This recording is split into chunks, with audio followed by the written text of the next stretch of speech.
Ce Noël-là restera gravé dans ma mémoire non pas comme une fête, mais comme le jour où le masque de ma famille est tombé, se brisant en 1000 morceaux sur le carrelage froid de la salle à manger. Ma sœur m'a humiliée, traînée dans la boue, et a exposé mon secret le mieux gardé, un compte en banque affichant 8,4 millions d'euros. Je m'attendais à de la surprise, peut-être à un silence gêné. Ce que j'ai reçu, c'est une vague de haine pure et une exigence glaçante, que je finance la vie de luxe de celle qui m'a toujours méprisée. Mais ils avaient oublié une chose essentielle. La souris grise qu'ils pensaient connaître avait des dents, et ce soir-là, elle allait mordre. Avant de vous raconter comment j'ai orchestré ma vengeance au milieu des guirlandes et du foie gras, j'aimerais savoir qui m'écoute ce soir. Dites-moi dans les commentaires depuis quelle ville de France ou du monde vous regardez cette vidéo, et quelle heure il est chez vous. Savoir que je partage mon histoire avec vous me donne la force de continuer. Je m'appelle Blandine. J'ai 34 ans. Officiellement, je suis traductrice assermentée à Lyon, menant une vie monacale, presque austère. Pour mes parents, Bernard et Chantal, et pour ma sœur cadette Morgane, je suis l'échec tranquille de la famille. Celle qui n'a pas de mari, pas d'enfant, pas d'éclat. Celle qui est utile, mais jamais importante. Ce 24 décembre, la neige tombait drue sur l'autoroute A36 en direction de Besançon. Mes essuie-glaces battaient la mesure de mon anxiété grandissante. Chaque kilomètre qui me rapprochait de la maison d'enfance était une épreuve physique. Mon estomac se nouait, ma gorge se serrait. C'est le syndrome de l'enfant mal aimé qui rentre au bercail, espérant, contre toute logique, que cette fois-ci sera différente. Que cette fois-ci, on verra mes efforts. J'avais chargé le coffre de ma vieille Peugeot 308 de victuailles hors de prix. Des huîtres de Cancale, un saumon fumé sauvage d'Écosse, du foie gras artisanal du Périgord, et 2 bouteilles de Château Margaux 2015. J'avais dépensé près de 1500 € pour ce repas, une somme que j'avais justifiée à mes parents par une prime exceptionnelle de mon travail. C'était un mensonge, bien sûr. Mais c'était le seul moyen de leur offrir le meilleur sans éveiller leurs soupçons sur ma véritable situation financière. Quand je suis arrivée devant le pavillon familial, la maison brillait comme un phare dans la nuit hivernale. Des décorations lumineuses dernier cri ornaient la façade, un sapin immense trônait derrière la baie vitrée. J'ai soupiré en coupant le moteur. Je savais que c'était mon argent, ces virements mensuels de soutien, qui avaient payé cette électricité et ce faste. J'ai pris une profonde inspiration, attrapé les sacs lourds de nourriture, et j'ai sonné. Le froid me mordait les joues, mais ce n'était rien comparé au froid que je m'apprêtais à affronter à l'intérieur. La porte s'est ouverte sur ma mère, Chantal. Elle portait une robe en velours bordeaux, élégante, trop habillée pour une simple soirée en famille. Ses cheveux étaient parfaitement coiffés, ses bijoux brillaient. « Ah, c'est toi, dit-elle, son sourire s'effaçant légèrement en me voyant. Son regard a immédiatement scanné l'allée derrière moi, ignorant les sacs lourds qui sciaient mes doigts. « Morgane n'est pas arrivée ?» Elle m'a dit qu'elle serait là vers 19 h. Pas un bonjour. Pas un merci. Juste l'inquiétude pour l'enfant prodige. « Non, maman, je suis seule, répondis-je en me faufilant à l'intérieur.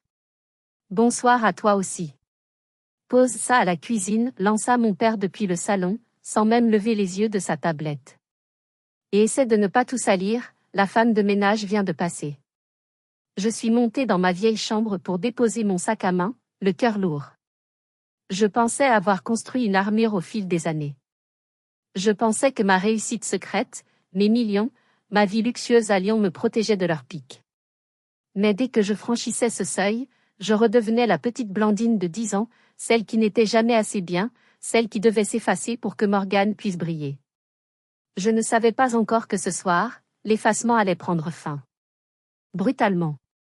Ma chambre d'enfant n'était plus la mienne depuis longtemps.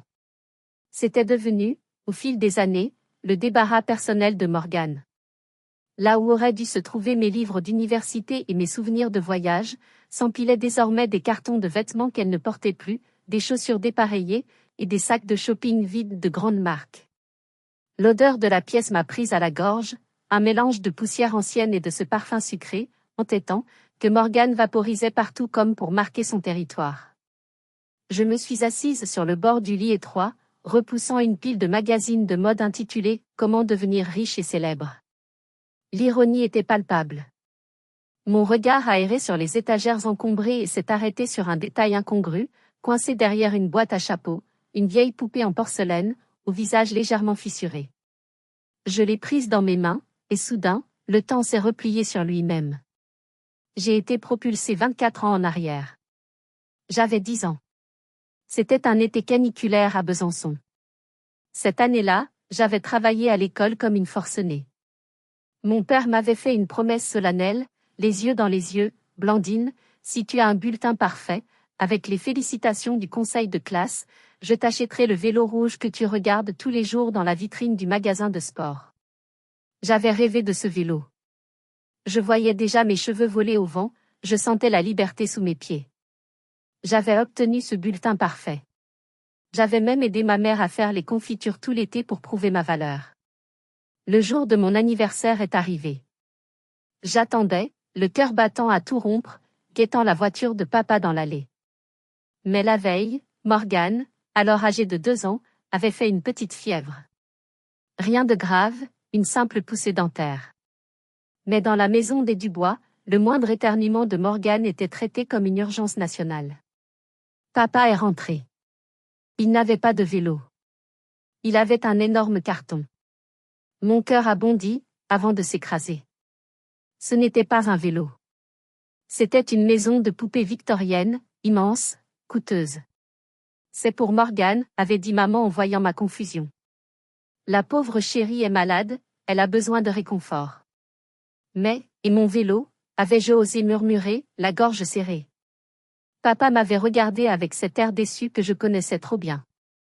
Blandine, ne sois pas égoïste. On ne pouvait pas se permettre les deux. Ta sœur souffre.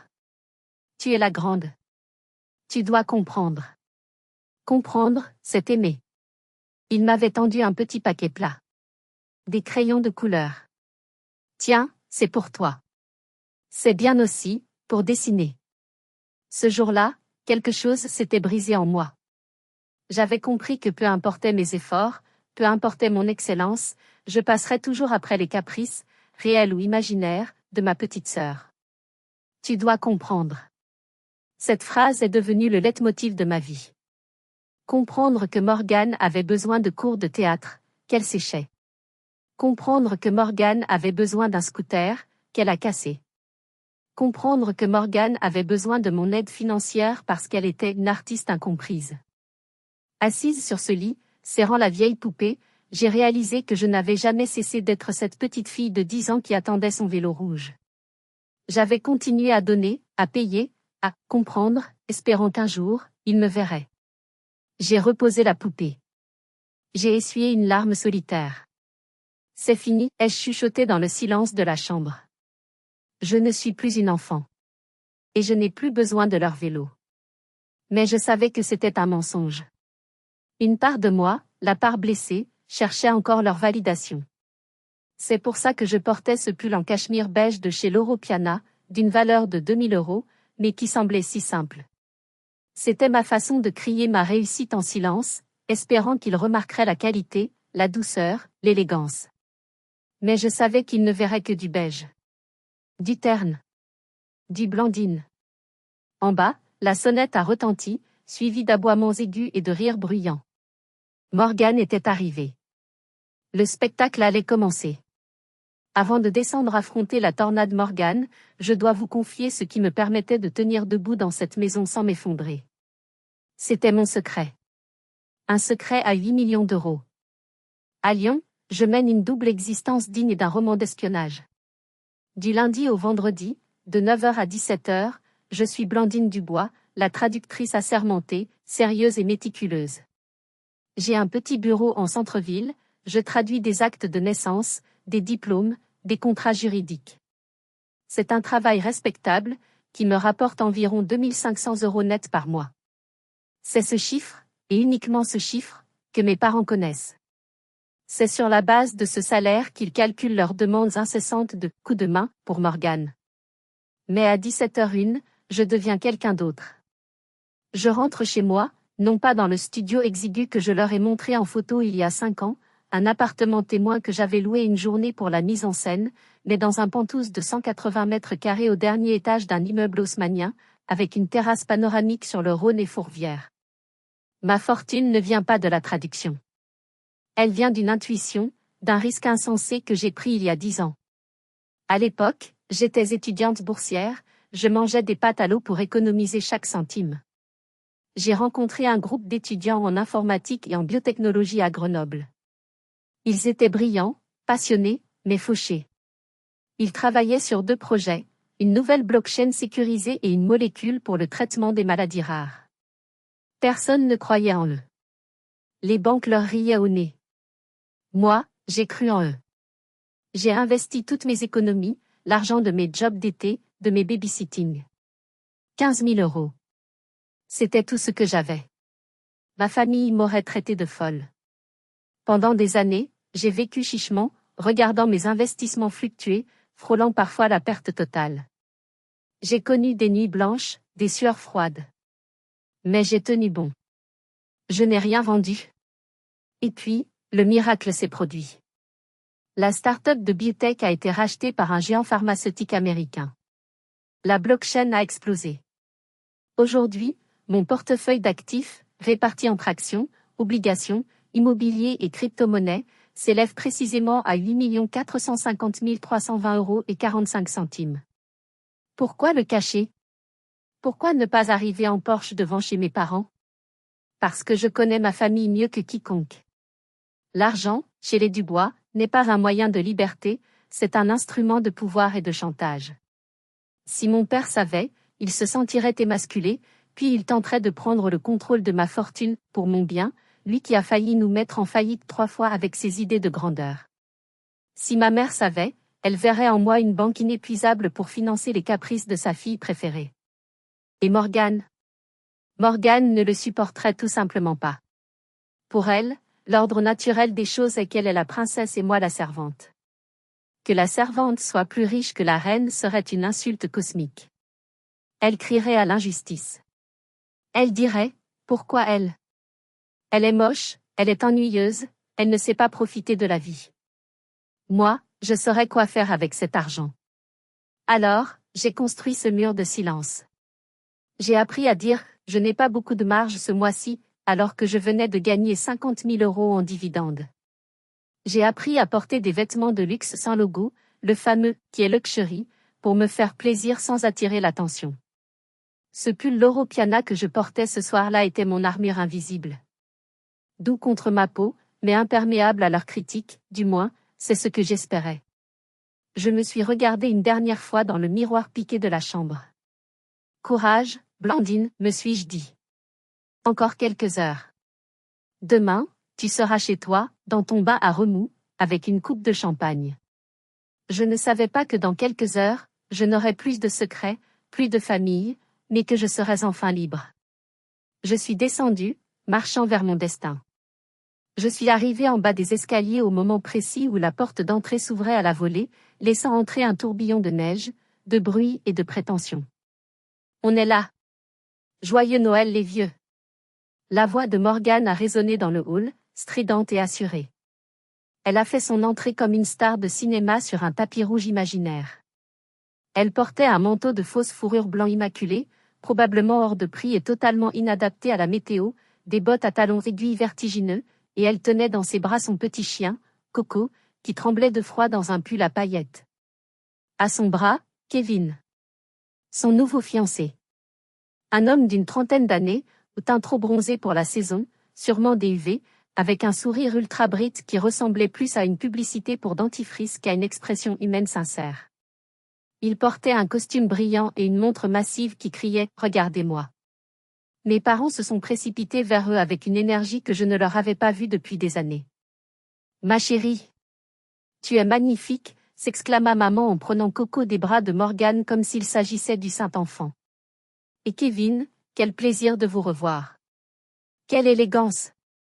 Papa a tapé dans le dos de Kevin avec une familiarité virile.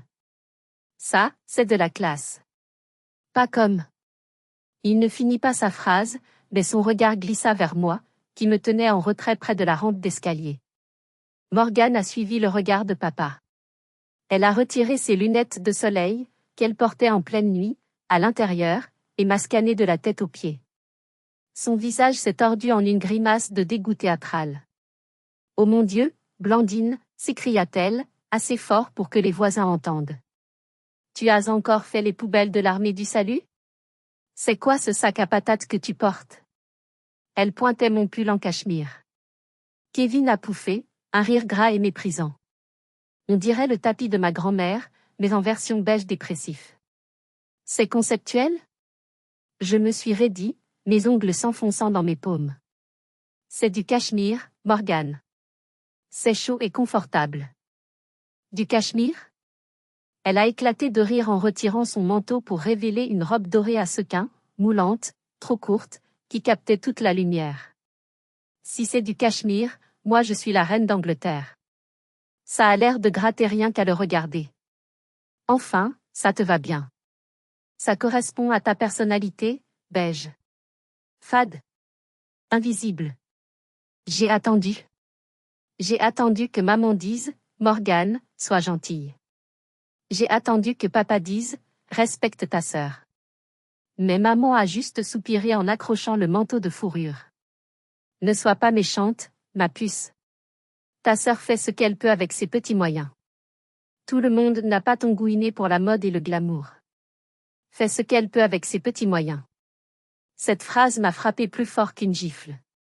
Si elle savait que mon pull valait plus cher que la robe de Morgane, le costume de Kevin et le chien réunis. Mais je suis restée silencieuse. J'ai avalé la bille qui montait dans ma gorge. Allez, viens Kevin, a dit Morgane en m'ignorant royalement, passant devant moi comme si j'étais un meuble. On va au salon, j'ai besoin d'un verre. La route était épuisante, et voir Blandine m'a déprimée. Je te sers un whisky, Kevin, proposa papa avec empressement. J'ai ouvert une bouteille spéciale pour toi. Ils sont tous allés au salon, riant, discutant, heureux. Je suis restée seule dans le couloir froid, avec pour seule compagnie le bruit de leur rire qui me transperçait le cœur. J'étais la domestique. L'ombre. Celle qui paie mais qui ne compte pas. Je suis allée à la cuisine pour préparer les toasts. Mes mains tremblaient de rage contenue. Calme-toi, me répétais-je.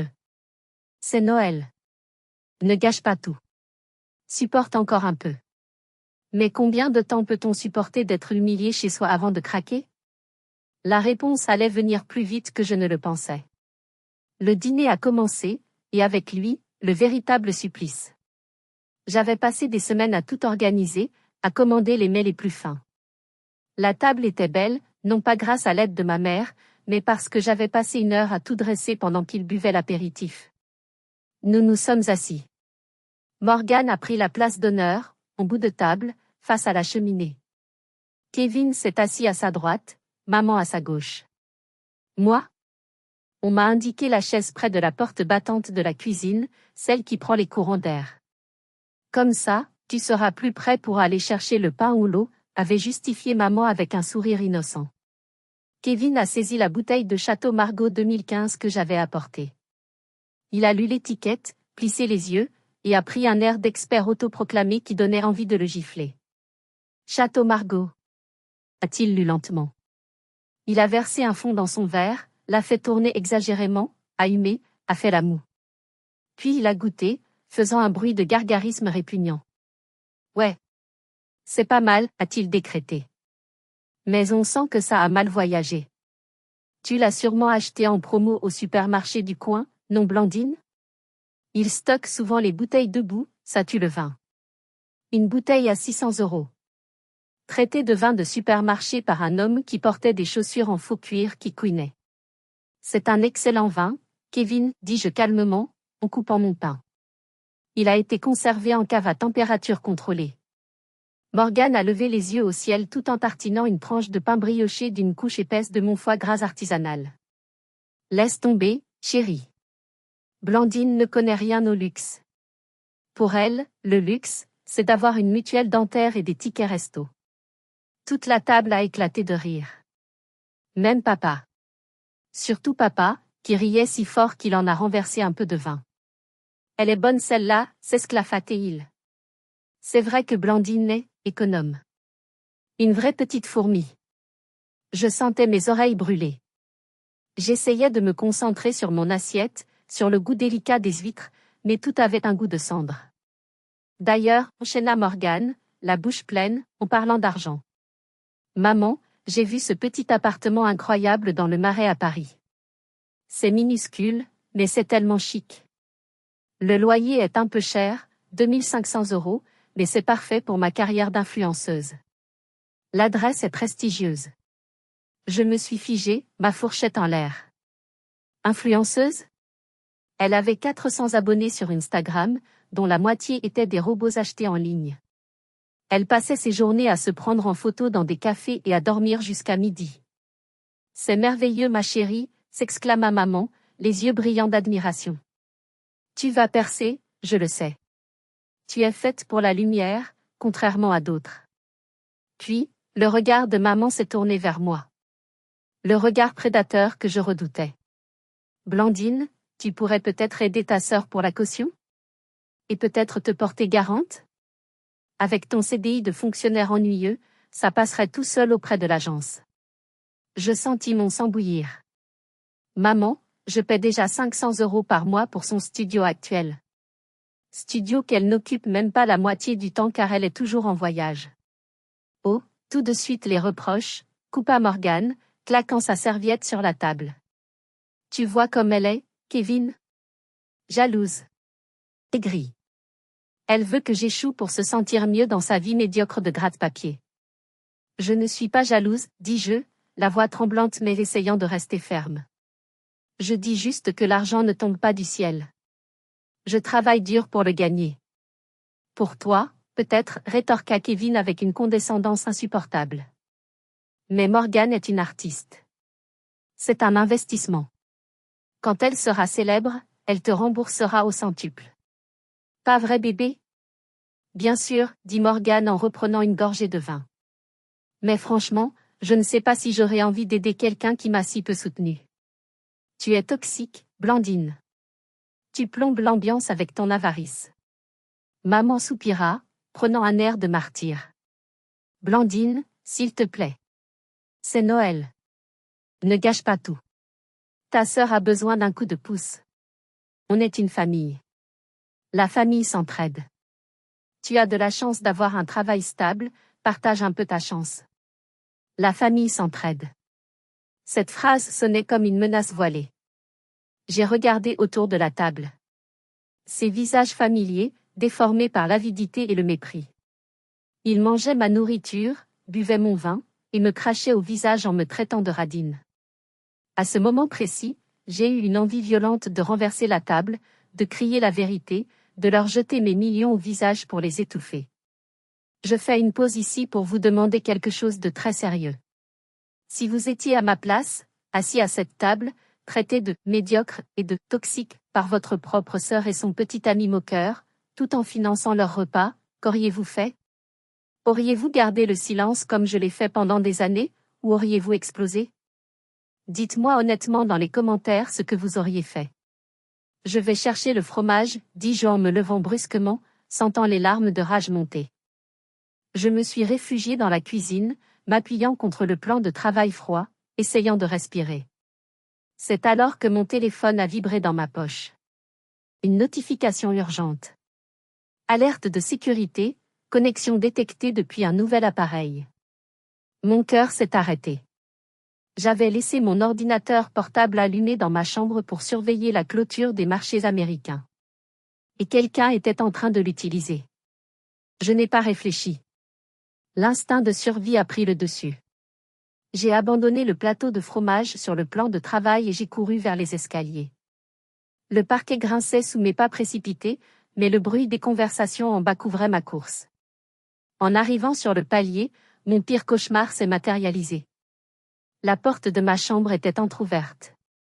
Une raie de lumière bleutée s'en échappait, découpant l'obscurité du couloir. J'ai poussé la porte violemment. Morgane était là. Elle n'était pas aux toilettes comme elle l'avait prétendu en quittant la table quelques minutes avant moi. Elle était debout devant mon MacBook Pro ouvert, le visage baigné par la lueur de l'écran. Sur l'écran Retina, en gros caractères gras, s'affichait mon tableau de bord financier global de ma banque privée. Le solde total, mis à jour en temps réel avec la clôture de la bourse de New York qui venait d'avoir lieu.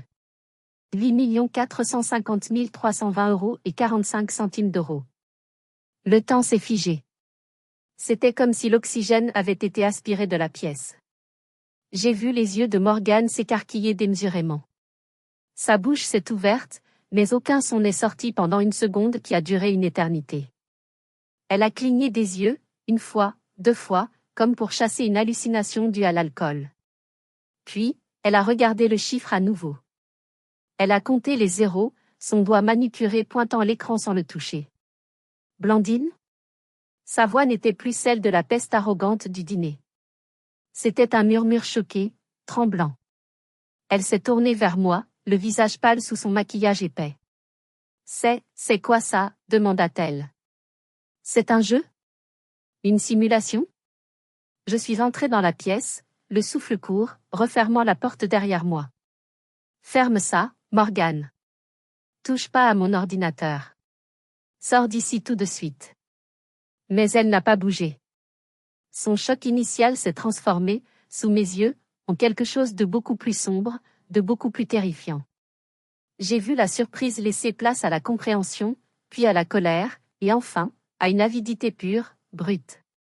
8 millions. Souffla-t-elle, testant le mot sur sa langue.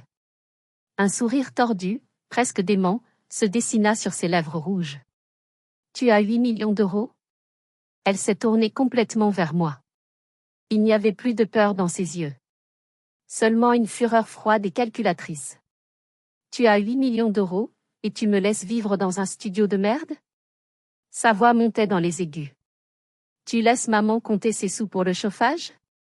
Tu portes ce pull moche et tu roules dans une poubelle alors que tu es multimillionnaire? Ce n'est pas ton argent, Morgane. C'est mon travail. Mes investissements. Sors. Elle a ri. Un rire aigu, hystérique, qui m'a glacé le sang. Ton travail? Ta petite traduction minable? Ne me prends pas pour une conne. Tu nous as menti. Tu nous as tous manipulés. Tu as joué à la pauvre petite Cosette pendant des années pour ne rien partager. Tu es un monstre d'égoïsme. Avant que je puisse l'atteindre pour fermer l'ordinateur, elle a sorti son smartphone de sa poche. Non, criai-je en me précipitant. Trop tard. Le flash a crépité. Une fois. Deux fois. Elle a pris une photo de l'écran, du solde, de mon nom affiché en haut de la page. La preuve irréfutable. Elle a ensuite arraché l'ordinateur portable du bureau, débranchant le câble d'alimentation d'un coup sec qui a failli faire tomber la lampe. Elle a serré la machine contre sa poitrine pétletée comme un bouclier, ou plutôt, comme un trophée de guerre. Rends-moi ça. J'ai fait un pas vers elle, tendant la main. Touche-moi et je hurle que tu m'as frappé, siffla-t-elle, les yeux plissés de haine. Allez, viens. On descend. On va montrer à tout le monde qui est vraiment Blandine la Sainte. On va voir ce que papa et maman pensent de ta petite fortune secrète. Elle m'a bousculé violemment en passant la porte, ses talons claquant sur le parquet comme le compte à rebours d'une bombe nucléaire familiale. Je suis resté figé une seconde, le cœur battant à rompre, réalisant que ma vie secrète, ma tranquillité, mon refuge, tout venait de voler en éclats. J'ai entendu sa voix dans l'escalier, stridente, triomphante, appelant la meute. Maman! Papa! Kevin! Vous n'allez pas croire ça. Regardez ce que la petite cachotière nous cache. Venez voir. Je n'avais plus le choix.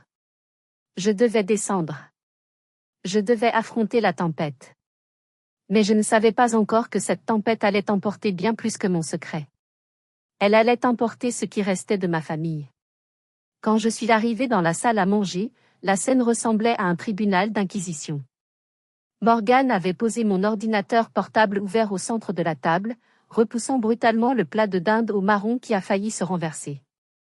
L'écran brillait, impitoyable, affichant toujours ce chiffre obscène pour eux, 8 450 320 €. Kevin était penché dessus, les yeux exorbités, sa bouche bée laissant voir le morceau de pain qu'il mâchait encore, tombé sur sa langue. Papa avait mis ses lunettes de lecture, le nez collé à l'écran, comme s'il essayait de déchiffrer une langue étrangère. Maman portait la main à sa poitrine, pâle comme un linge, comme si elle faisait une attaque cardiaque. C'est vrai, balbutia papa, sa voix tremblante, pointant un doigt noueux vers l'écran. 8 millions? 8 millions d'euros? C'est un compte de démonstration, c'est ça, demanda Kevin, l'espoir et la jalousie se battant dans sa voix. Il regardait autour de lui, cherchant une caméra cachée. C'est de la fausse monnaie? Du bitcoin virtuel qui ne vaut rien?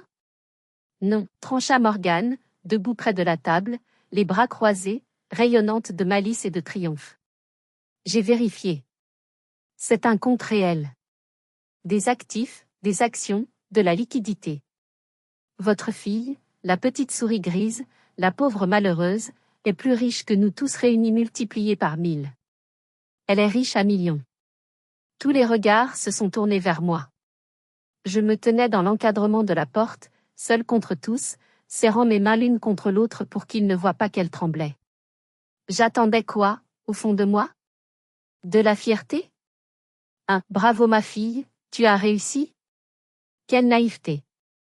Quelle stupidité! Le visage de maman s'est tordu. Non pas de joie, mais d'une douleur profonde, mêlée d'une accusation terrible. Elle s'est levée lentement, s'est approchée de moi. Je pensais qu'elle allait me demander des explications, peut-être me prendre dans ses bras. Clac!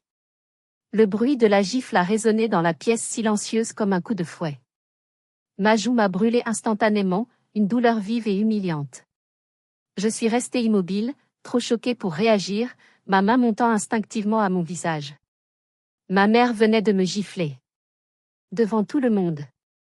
Comment as-tu osé, hurla-t-elle, les larmes jaillissant de ses yeux. Comment as-tu pu nous laisser vivre comme ça? Comment as-tu pu regarder ta sœur galérer, me regarder compter les centimes pour mes médicaments, alors que tu dormais sur un matelas de billets? Tu es un monstre. Maman, je t'aide tous les mois. Comment sais-je, la voix brisée. Je paie les factures, les courses, les vacances. Des miettes, cria Morgane, tapant du poing sur la table. Tu nous donnais des miettes. 500 € par-ci, 200 € par-là. C'est une insulte. C'est comme donner une pièce rouge à un mendiant alors qu'on vient de gagner au loto. Tu nous as humiliés avec ta charité mal placée alors que tu aurais pu changer nos vies. Papa s'est levé à son tour, le visage rouge de colère, les veines de son cou saillantes. Il a pointé un doigt accusateur vers moi. Tu es une égoïste, Blandine. Une égoïste sans cœur. On t'a élevé, on t'a nourri, on a tout sacrifié pour toi. Et c'est comme ça que tu nous remercies? En nous cachant ta fortune? En te moquant de nous en jouant les pauvres? Je ne me moque pas de vous, dis-je, ma voix gagnant en fermeté malgré la douleur sur ma joue et les larmes qui menaçaient de couler. J'ai gagné cet argent seul.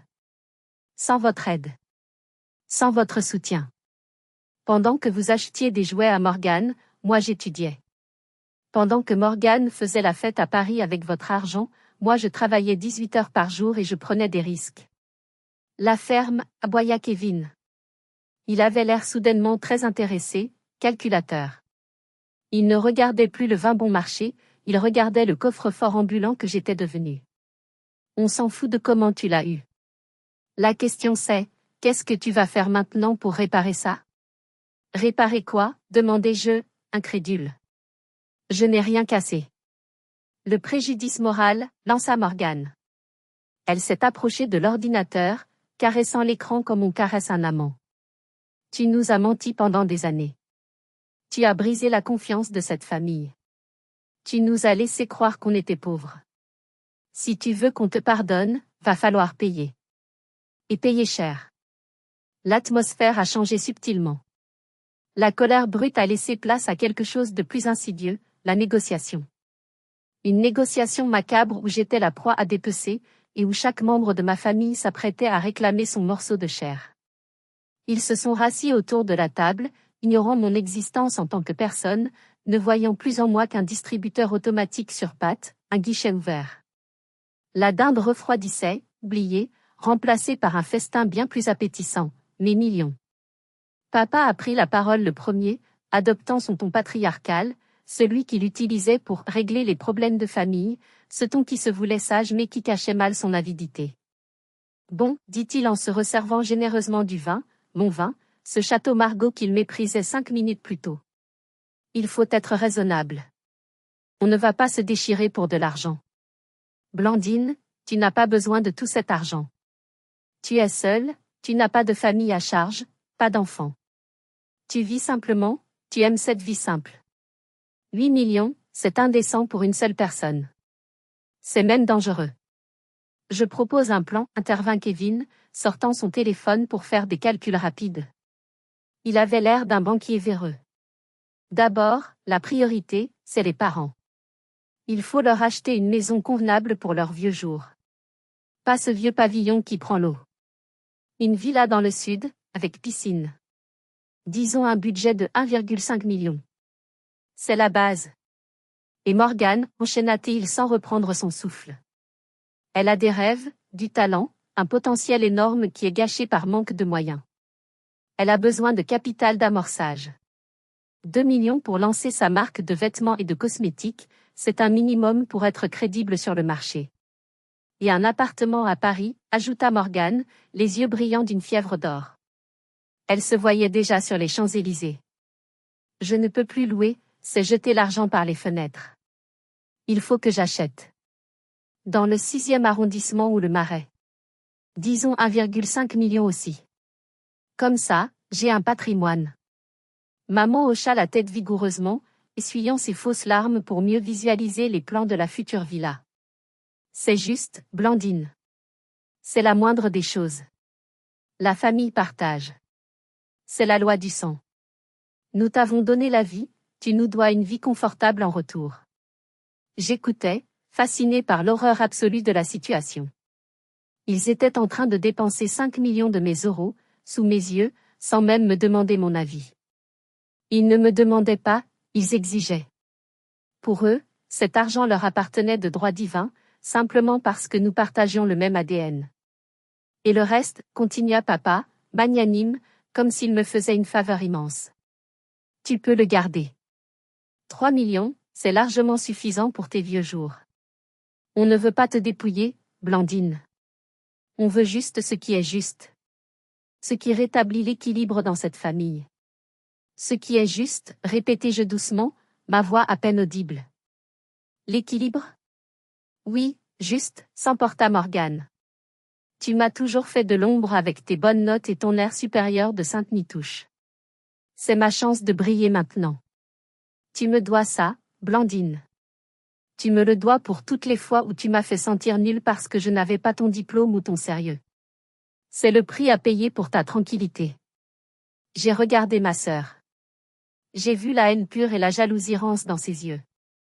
J'ai regardé ma mère, qui attendait avec la main tendue, prête à saisir le butin. J'ai regardé mon père, qui avait déjà mentalement déménagé dans le sud et choisi la couleur de sa future Mercedes. Quelque chose s'est brisé en moi. Mais ce n'était pas mon cœur, cette fois. C'étaient mes chaînes. Le lien invisible de culpabilité, d'obligation et de peur qui me retenait à eux depuis 34 ans à casser net, comme un câble d'acier trop tendu qui cède. J'ai ressenti un calme soudain. Un froid absolu, clinique. La douleur de la gifle s'est évanouie, remplacée par une clarté cristalline. Je me suis avancé vers la table. J'ai refermé doucement mon ordinateur portable, éteignant la lumière bleue qui les hypnotisait. J'ai pris mon téléphone dans ma poche. Vous avez fini, demandai-je. Ne prends pas ce ton hautain avec moi, avertit papa, tapant du doigt sur la table. On attend le virement. Kevin a un RIB si tu veux faire ça tout de suite pour montrer ta bonne foi. J'ai souri. Un sourire qui n'a pas atteint mes yeux, un sourire qui a fait reculer Kevin d'un pas instinctivement. Vous voulez de la justice? D'accord. On va faire justice. Maintenant. J'ai déverrouillé mon téléphone. J'ai ouvert mon application bancaire française. Celle que j'utilisais pour les dépenses courantes et pour eux. Regardez bien, dis-je en tournant l'écran vers eux. Regardez bien ce que je vais faire. L'écran de mon téléphone illuminait leur visage avide. J'avais ouvert la liste de mes virements permanents programmés. Voici le virement permanent de 500 € pour le loyer de ton studio, Morgane, dis-je calmement, ma voix ne tremblait plus. Celui qui tombe le 25 de chaque mois. Demain. Mon pouce a survolé le bouton rouge marqué « Supprimer ». « Qu'est-ce que tu fais » cria Morgane, la panique commençant à percer sous l'arrogance. « Non. Supprimer, dis-je. » Et j'ai appuyé. C'est fait. Le virement est annulé. Définitivement. Tu es folle, hurla maman en se levant, renversant sa chaise. Elle va se faire expulser. Elle ne peut pas payer sans toi. Elle a 26 ans, maman. Elle trouvera un travail. Ou elle vendra ses sacs à main. J'ai fait défiler l'écran vers le bas. Voici le virement de 300 € que j'envoie à papa pour l'entretien de la chaudière et de la voiture, continuai-je, imperturbable. Supprimer. Arrête ça tout de suite, ordonna papa, le visage virant au pourpre. Je t'interdis. Je l'ai ignoré, le regardant droit dans les yeux. Et voici le virement de 200 € pour tes frais divers de santé, maman. Supprimer. En 3 clics, je venais d'effacer des années de soutien financier. Mais je n'avais pas fini. Le meilleur restait à venir. Et maintenant, la cerise sur le gâteau, dis-je avec un calme glacé. La carte bancaire Gold que je t'ai laissée, maman, pour les urgences médicales. Celle qui est dans ton sac à main en ce moment même. Maman a porté la main à son sac, protectrice. J'ai vu les relevés, maman. Le sac Gucci de Morgane le mois dernier ? 1200 €. Le parfum Chanel la semaine dernière ? 150 €. C'était des urgences médicales ? J'ai composé le numéro du service d'opposition de la banque, et j'ai mis le haut-parleur. La tonalité d'attente a résonné dans le silence mortel de la pièce. Bienvenue au service d'opposition ? Fit la voix robotique. Non. Non. Ne fais pas ça. Maman s'est jetée vers moi pour m'arracher le téléphone, mais j'ai reculé vivement, hors de sa portée. Bonjour, dis-je à l'opérateur qui venait de décrocher. Je suis Blandine Dubois. Je voudrais faire opposition immédiate sur ma carte Gold se terminant par 4589. Motif ? Utilisation frauduleuse et abusive par des tiers. Oui, bloquez-la définitivement. Et contestez les dernières transactions. Merci. J'ai raccroché. Le silence dans la pièce était désormais terrifiant. On aurait pu entendre une épingle tomber. Tu viens de nous couper les vivres, murmura Morgane, blanche comme un linge, s'effondrant sur sa chaise. Tu viens de me ruiner. Je ne peux rien payer. Je ne t'ai pas ruiné, Morgane. Je t'ai rendue indépendante. N'est-ce pas ce que tu voulais ? Briller par toi-même ? Ne plus être dans l'ombre de ta sœur médiocre ? Voilà, tu es libre. Tu n'as plus besoin de mon argent sale. Espèce de garce. Kevin s'est avancé vers moi, le poing serré, le visage déformé par la rage de voir ses rêves de richesse s'évaporer. Tu crois que tu peux jouer avec nous ? Avec tout ce fric ? Tu vas payer. J'ai levé les yeux vers lui, sans ciller, sans reculer d'un millimètre. Touche-moi, Kevin, dis-je doucement. Touche-moi, et je dépense 1 million d'euros en avocats, les meilleurs de France, pour t'envoyer en prison pour agression sur personne vulnérable. Je te détruirai légalement jusqu'à ce que tu ne puisses même plus t'acheter un chewing-gum. Tu veux vraiment tester ma détermination ? Il s'est arrêté net. L'argent fait peur. Beaucoup d'argent fait très peur. Il a vu dans mes yeux que je ne bluffais pas. Que la secrétaire, effacée et soumise, avait disparu, remplacée par une femme d'affaires impitoyable qui avait géré des crises boursières bien pires que sa petite colère. Il a baissé le bras, marmonnant une insulte, et a reculé. Je m'en vais, dis-je en ramassant mon ordinateur portable et mon sac. Je reprends ma voiture, mon vin, et ma vie. Tu ne peux pas partir, cria maman, s'accrochant à ma manche, ses ongles s'enfonçant dans ma chair. C'est Noël. Tu détruis la famille. Qu'est-ce que vont dire les voisins si tu pars comme ça ? Je me suis dégagée doucement mais fermement de son étreinte, comme on enlève une sangsue. Non, maman. La famille était détruite depuis longtemps. C'est juste que je viens d'arrêter de payer pour les réparations de façade. Et pour les voisins, dis-leur la vérité. Dis-leur que tu as choisi le sac Gucci plutôt que ta fille. Je me suis dirigée vers le hall, mais Morgane n'avait pas dit son dernier mot. Alors que je mettais mon manteau, Morgane a joué sa dernière carte. La carte du désespoir, de la méchanceté pure, celle des lâches saculés. Si tu passes cette porte, siffla-t-elle, la voix tremblante de rage, surgissant du salon, j'appelle le fisc dès demain matin à la première heure. Je me suis arrêtée, la main sur la poignée de la porte d'entrée. Le froid du métal me rappelait la réalité. Je me suis retournée lentement pour lui faire face. Pardon? Elle a souri, un sourire de hyène qui pense avoir trouvé un point faible. Tu crois qu'on est dupe? 8 millions? C'est sûrement de l'argent sale. De la fraude fiscale. De la drogue, peut-être? Je vais te dénoncer. Un appel anonyme, c'est facile. Contrôle fiscal, redressement, blocage des comptes, prison. Tu vas tout perdre, Blandine. Tout. Et on rira bien quand tu seras ruiné. Papa a hoché la tête, retrouvant un peu de couleur en voyant une opportunité de reprendre le dessus. Elle a raison. Si tu ne partages pas, on te dénonce. C'est du devoir civique. On ne peut pas laisser circuler de l'argent douteux. J'ai éclaté de rire. Un rire franc, sonore, libérateur, qui a résonné dans le hall et les a déconcertés. C'était la première fois qu'il m'entendait rire ainsi. Allez-y, dis-je, en m'approchant de Morgane jusqu'à être à quelques centimètres de son visage trop maquillé. Appelez le fisc. Appelez Bercy. Appelez la police financière. Appelez qui vous voulez. Je l'ai regardé droit dans les yeux, savourant sa confusion. Mon argent vient d'investissements déclarés aux États-Unis et en France. Je paie mes impôts, jusqu'au dernier centime, même si ça me fait mal au cœur chaque année. J'ai une équipe de comptables et de fiscalistes à Lyon qui s'assurent que je suis blanche comme neige. Je suis plus en règle que le pape. Son sourire a vacillé, puis s'est éteint. Par contre, continuai-je, ma voix devenant dangereusement basse et menaçante, toi, ma chère sœur. Les 3 000 € que je te verse en moyenne par mois depuis 3 ans, plus les loyers, plus les extras. Tu les as déclarés aux impôts? Comme revenus? Ou comme don manuel? Elle a ouvert la bouche, comme un poisson hors de l'eau, mais aucun son n'est sorti. Parce que la loi est claire. Au-delà d'un certain montant, c'est taxable. Si le fisc fouille dans mes comptes suite à ta dénonciation, ils vont voir les virements sortant vers les tiens. Et ils vont te demander pourquoi une chômeuse a un train de vie de princesse sans revenu déclaré.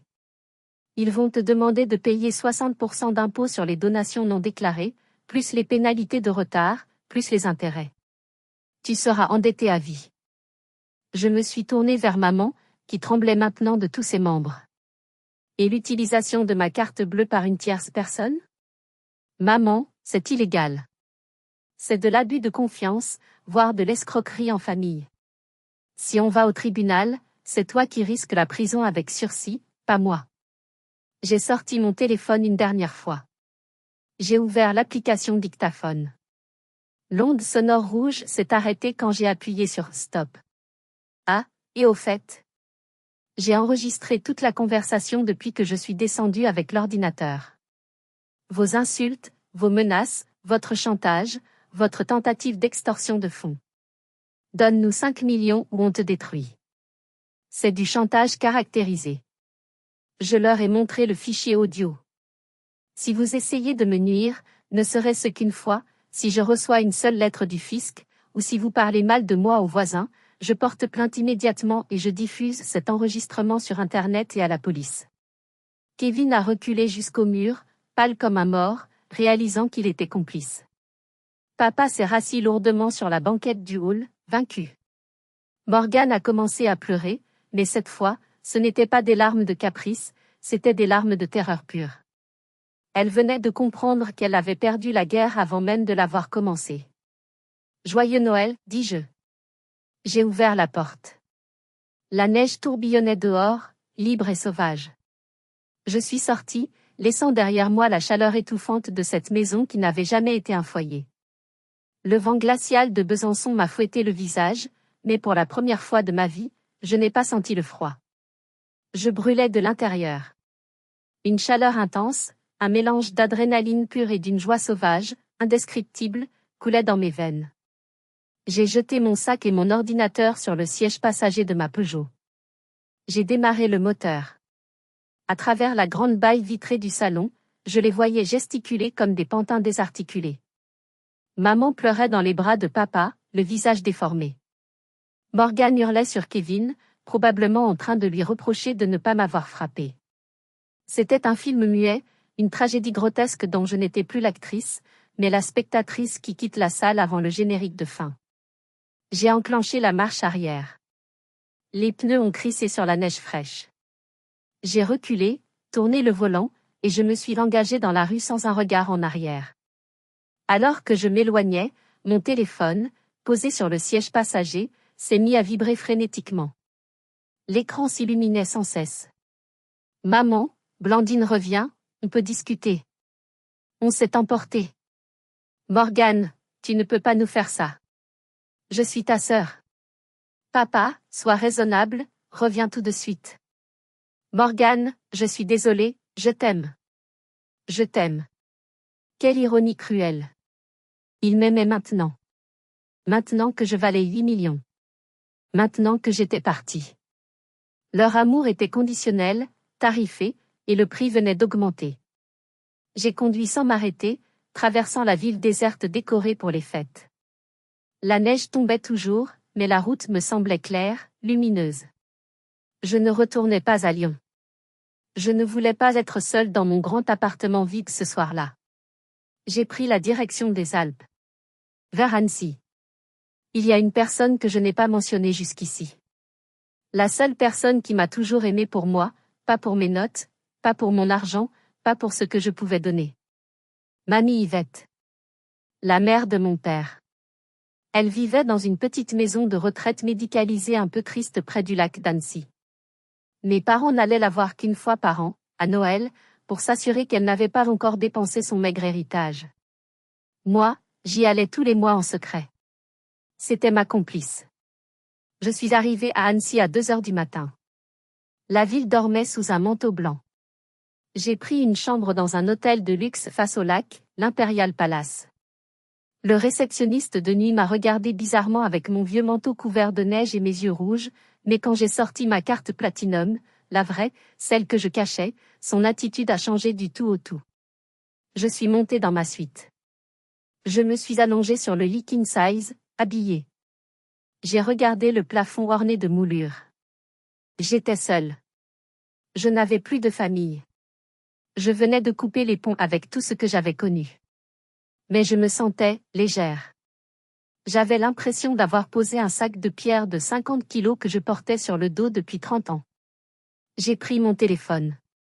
J'ai ouvert les contacts. J'ai sélectionné maman. Bloqué ce correspondant. Papa. Bloqué. Morgan. Bloqué. Kevin. Bloqué. Puis j'ai envoyé un email à mon avocat à Lyon, malgré leur tardive, maître, préparez les papiers. Je veux couper tout lien financier et légal avec mes parents.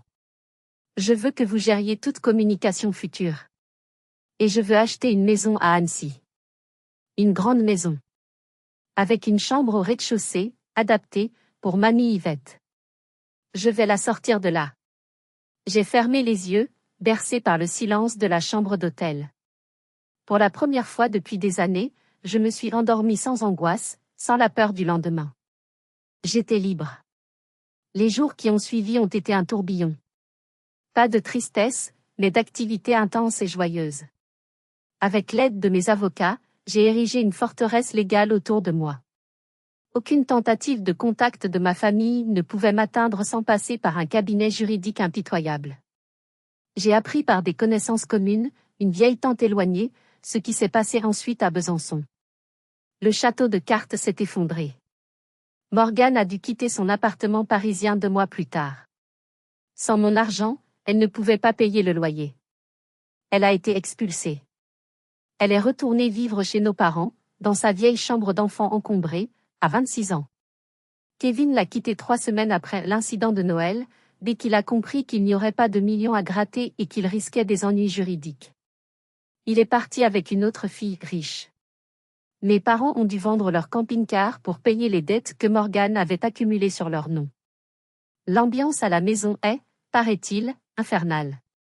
Ils se reprochent mutuellement d'avoir tué la poule aux œufs d'or. Ils vivent dans le regret et l'amertume, mais jamais dans la remise en question. Quant à moi, je vous parle aujourd'hui depuis la terrasse de ma nouvelle maison, une magnifique villa rénovée sur les hauteurs d'Annecy-le-Vieux. La vue sur le lac et les montagnes est à couper le souffle. Mais le plus beau, ce n'est pas la maison. C'est qui vit avec moi. J'ai sorti mamie Yvette de sa maison de retraite. À 86 ans, elle a retrouvé une seconde jeunesse. Nous prenons le petit déjeuner ensemble sur la terrasse. Elle tricote, je traduis, oui, j'ai gardé mon métier de traductrice, car je l'aime, mais je ne travaille plus que pour des projets passionnants qui ont du sens. Hier soir, alors que nous regardions le coucher de soleil embraser le lac, mamie Yvette m'a pris la main. Ses doigts noueux serraient les miens avec une force surprenante. « Tu as bien fait, ma petite, m'a-t-elle dit, ses yeux pétillants de malice et de fierté. Il ne te méritait pas. L'argent, ça va, ça vient. Mais la dignité, ça ne s'achète pas. Et toi, tu as gardé ta dignité. » J'ai souri, les larmes aux yeux. J'ai pensé à ce soir de Noël. À la gifle. Aux insultes. À la cupidité sans fond. Et je me suis dit que, bizarrement, c'était le meilleur cadeau qu'ils pouvaient me faire. Ils m'ont poussé à bout, ils m'ont acculé, et en faisant cela, ils m'ont donné le courage de me sauver. Ils ont brisé la chaîne de la culpabilité. Je porte toujours mon pull en cachemire beige. Mais maintenant, quand je le porte, je ne me sens plus comme une souris grise. Je me sens comme une lionne qui a enfin appris à rugir et à protéger son territoire. La liberté a un prix. Pour moi, le prix a été de devenir orpheline de mon vivant. De renoncer à l'illusion d'une famille aimante pour embrasser la réalité d'une vie solitaire mais authentique et choisie. Je sais que certains d'entre vous pensent peut-être, mais c'est ta famille. On pardonne tout à la famille. Le sang est plus fort que tout. Non. Je ne suis pas d'accord. Famille n'est pas un mot magique qui autorise l'abus, le mépris et l'exploitation. Le sang ne vous oblige pas à vous laisser saigner à blanc jusqu'à la mort émotionnelle. L'amour véritable ne demande pas de sacrifice unilatéral. L'amour véritable respecte, soutient et célèbre votre réussite, il ne cherche pas à se l'approprier ou à la détruire par jalousie. Aujourd'hui, je suis heureuse. J'ai 8,4 millions d'euros, oui. Mais ma plus grande richesse, c'est de me réveiller le matin sans la boule au ventre. C'est de savoir que personne ne m'appellera pour me demander de l'argent en me faisant culpabiliser. C'est de savoir que je suis aimée par ceux que j'ai choisis, pas par ceux que le hasard génétique m'a imposés. Si vous vous reconnaissez dans mon histoire, si vous êtes, vous aussi, la vache à lait, le bouc émissaire ou l'enfant invisible de votre famille, s'il vous plaît, écoutez-moi, vous n'êtes pas obligé de rester. Vous avez le droit de dire stop. Vous avez le droit de choisir votre bonheur. Vous avez le droit de partir. Merci de m'avoir écouté jusqu'au bout. C'était mon histoire, celle de Blandine, la traductrice qui valait 8 millions, mais qui vaut maintenant bien plus que ça, elle vaut sa propre liberté. Et vous? Avez-vous déjà dû couper les ponts avec un membre toxique de votre famille pour vous sauver? Avez-vous déjà senti que votre famille profitait de vous? Racontez-moi votre expérience dans les commentaires, je lirai chacun de vos messages avec attention. Si cette histoire vous a touché, ou si elle vous a donné du courage, laissez un « j'aime » sur la vidéo, c'est très important pour moi. Et surtout, abonnez-vous à la chaîne pour ne pas manquer les prochaines histoires de vie et de revanche. Partagez cette vidéo avec quelqu'un qui a besoin d'entendre ce message aujourd'hui. Prenez soin de vous, et surtout, ne laissez personne éteindre votre lumière.